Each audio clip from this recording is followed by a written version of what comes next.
শীঘ্রই শুরু হতে পারে উচ্চ প্রাথমিকে নিয়োগ, এমনটাই ইঙ্গিত দিল হাইকোর্ট। মাননীয় বিচারপতি আজকে জানিয়েছেন যে কিভাবে শুরু করা যায় সে বিষয়ে আজকে তিনি বলেছেন মামলাকারীদের সমসংখ্যক আসন ফাঁকা রেখে বাকি শূন্য পদে নিয়োগ শুরু করা যেতে পারে সুপারিশপত্র দেওয়ার কাজ প্রাথমিক পর্যবেক্ষণে, এমনটাই জানিয়েছেন বিচারপতি তপব্রত চক্রবর্তী। কথা বলবো, আমাদের সঙ্গে রয়েছেন আমাদের প্রতিনিধি সৌভিক মজুমদার। সৌভিক, দীর্ঘ 8 বছর ধরে নিয়োগ প্রক্রিয়া আটকে রয়েছে, এবার কিভাবে শুরু হতে পারে নিয়োগ প্রক্রিয়া, কি জানিয়েছেন মাননীয় বিচারপতি? দেখো, তুমি জানো যে এই আপার প্রাইমারি বা উচ্চ প্রাথমিকের যে নিয়োগ প্রক্রিয়া সেটা কিন্তু পদে পদে কলকাতা হাইকোর্টের যে একাধিক নির্দেশ ছিল সেই নির্দেশ দ্বারা নিয়ন্ত্রিত হয়েছে।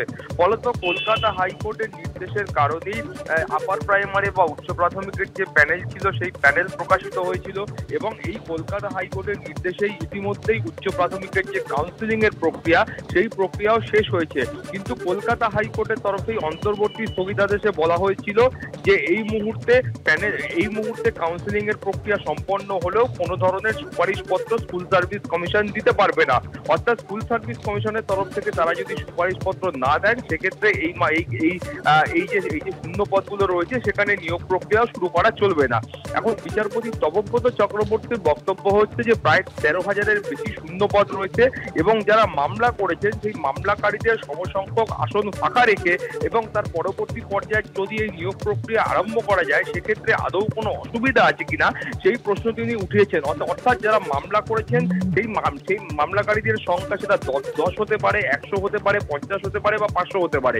অতএব যারা মামলা করেছেন সেই সমসংখ্যক আসন ফাঁকা রেখে বাকি যে আসন থাকবে সেই শূন্য পদগুলিতে নিয়োগ প্রক্রিয়া শুরু করলে কোনো অসুবিধা রয়েছে কিনা সে সম্পর্কে তিনি আইনজীবীদের প্রশ্ন করেন এবং তারপরে তিনি স্কুল সার্ভিস কমিশনকে বলেছেন যে স্কুল সার্ভিস কমিশনের তরফ থেকে তারা পরবর্তী শুনানির দিন অর্থাৎ 28শে ফেব্রুয়ারি তারা কিন্তু হিসাব দিয়ে বলবে যে এই যে আপার প্রাইমারি নিয়ে মামলাগুলি বিচারাধীন রয়েছে সেখানে মামলাকারীর সংখ্যা কত, অর্থাৎ ঠিক কতজন এই কলকাতা হাইকোর্টের দ্বারস্থ হয়েছেন। অর্থাৎ এখান থেকেই আইনজীবীরা তারা কিন্তু আশা ব্যক্ত করছেন যে সেই সমসংখ্যক আসন ফাঁকা রেখে তারপরে নিয়োগ প্রক্রিয়া শুরু হতে পারে। এই মর্মে বিচারপতি কিন্তু প্রাথমিক পর্যায়ে ইঙ্গিত দিয়েছেন। ফলত দীর্ঘ 8 বছর ধরে যে নিয়োগ প্রক্রিয়া বন্ধ হয়ে রয়েছে সেই নিয়োগ প্রক্রিয়া অবিলম্বে আরম্ভ হতে পারে এরকম একটা সম্ভাবনা তৈরি হয়েছে। ধন্যবাদ সৌভিক। রাষ্ট্রপতির কাছে সন্দেশখালি নিয়ে রিপোর্ট জমা দিল জাতীয় এসসি কমিশন।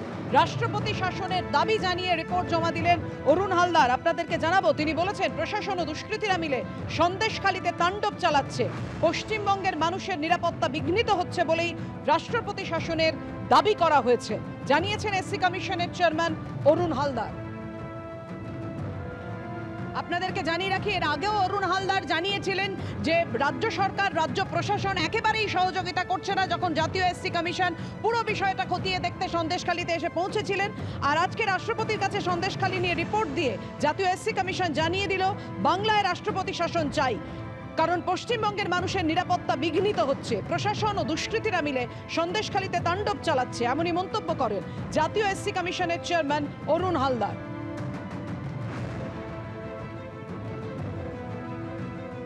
আমাদের কমিশনের মনে হলো যে প্রশাসন এবং ক্রিমিনাল মিলে গিয়ে ওখানে তাণ্ডব চালাচ্ছে, তখন আমাদের আর কোনো দ্বিতীয় রাস্তা ছিল না। কমিশন হাতে যে শেষ অস্ত্র মহামহিম রাষ্ট্রপতিকে রিপোর্ট তৈরি করা, এবং কাল রাত্রেই আমরা সেই রিপোর্ট তৈরি করে আজ 11টার সময় মহামহিম রাষ্ট্রপতির কাছে পেশ করেছি। রাষ্ট্রপতির কাছে যেটা বলেছি যে যে কোনো রাজ্যের বা যে কোনো সরকারের যেখানকার শোষিত, পীড়িত, বঞ্চিত সমাজের মানুষ যারা থাকে, এমনি তো সবার জন্যই সরকার দেখবেই, কিন্তু আলাদাভাবে আর্টিকেল 338-এ এই শ্রেণীর মানুষদের তাদেরকে সেফগার্ড করার কথা বলা আছে।